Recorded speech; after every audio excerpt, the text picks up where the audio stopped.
आदरणीय सभापति महोदय, अंधेरों को चांदनी बताकर बेच रही एंटायर पॉलिटिकल साइंस वाली सरकार की दो लाइनों में, दुष्यंत जी, मेरे साथी की लाइनों में नहीं, दुष्यंत जी की लाइनों में एक परिभाषा, मैं बेपनाह अंधेरों को सुबह कैसे कहूं, मैं बेपनाह अंधेरों को सुबह कैसे कहूं, मैं इन नज़ारों का अंधा तमाशबीन नहीं हूं। एक second, honourable finance minister, can you really examine very seriously, because Imran Pratap Gadi is giving Sher and Shari freely to everyone, can we tax it?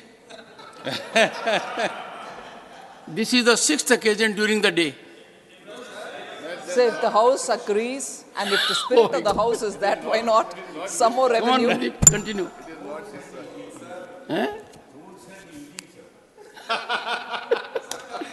Sir, this will not go on record. सारे देश के अगर poets के पीछे अब ED और tax लग जाएगा तो थोड़ा मुश्किल You have diverted. Continue. Coming back sir. हाँ, continue.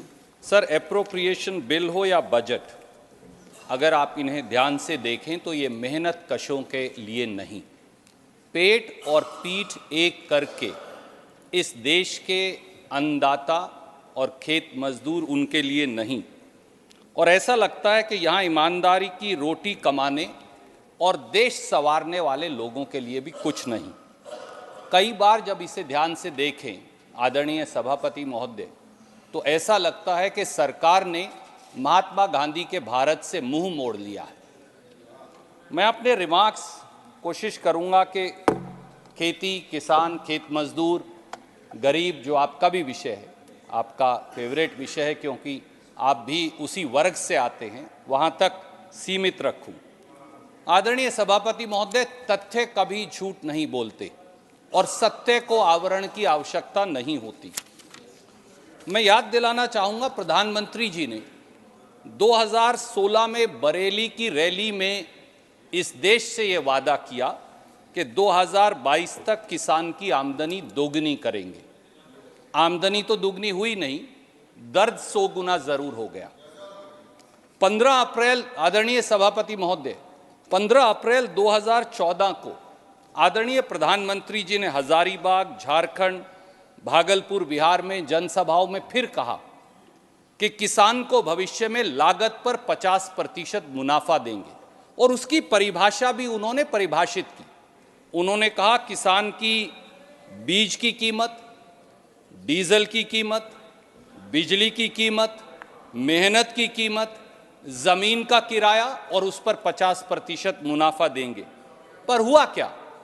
इसी सरकार ने 21 फरवरी 2015 को सुप्रीम कोर्ट में एक शपथ पत्र दिया, मैं उसकी प्रतिलिपि यहां रख दूंगा, लेकर आया हूं आप चाहेंगे तो, और वहां उन्होंने कहा कि एमएसपी, न्यूनतम समर्थन मूल्य, कॉस्ट प्लस 50% प्रॉफिट पर निर्धारित नहीं हो सकता, क्योंकि इससे मार्केट डिस्टॉर्ट हो जाएगी। द 2 वर्ड्स आई कोट, इससे मार्केट डिस्टॉर्ट हो जाएगी।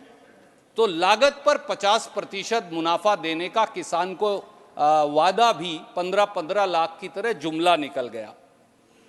आदरणीय सभापति महोदय, मैं माननीय वित्त मंत्री जी का और सरकार के संज्ञान में लाना चाहता हूं, जब अन्नदाता आत्महत्या को मजबूर हो जाए तो सत्ता का सिंहासन डोलता क्यों नहीं?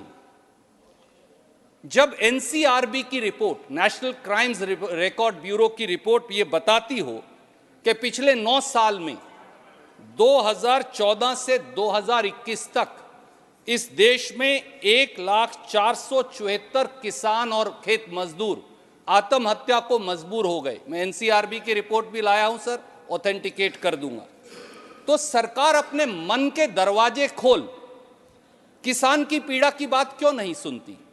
और सर, जो 2022 की एनसीआरबी की रिपोर्ट आई है, जो 14 दिसंबर 2023 को रिलीज हुई थी, उसमें तो क्या लिखा कि 11,290 किसान और खेत मजदूरों ने 2022 में आत्महत्या की। यानी हर एक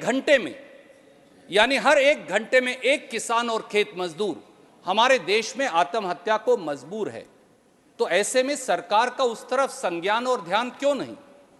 जब आपकी एनएसएसओ की रिपोर्ट बताती हो, उसकी भी मैं रिपोर्ट लाया हूं सर, मैं कहेंगे तो ऑथेंटिकेट करूंगा कि देश के किसान की प्रतिदिन आय मात्र 27 रुपया है और देश के हर किसान पर 27,000 रुपया का कर्ज है, तो देश की सरकार ये कैसे कह सकती है इस सदन में और इसके बाहर कि सरकार के पास किसान की कर्जा मुक्ति का पैसा नहीं?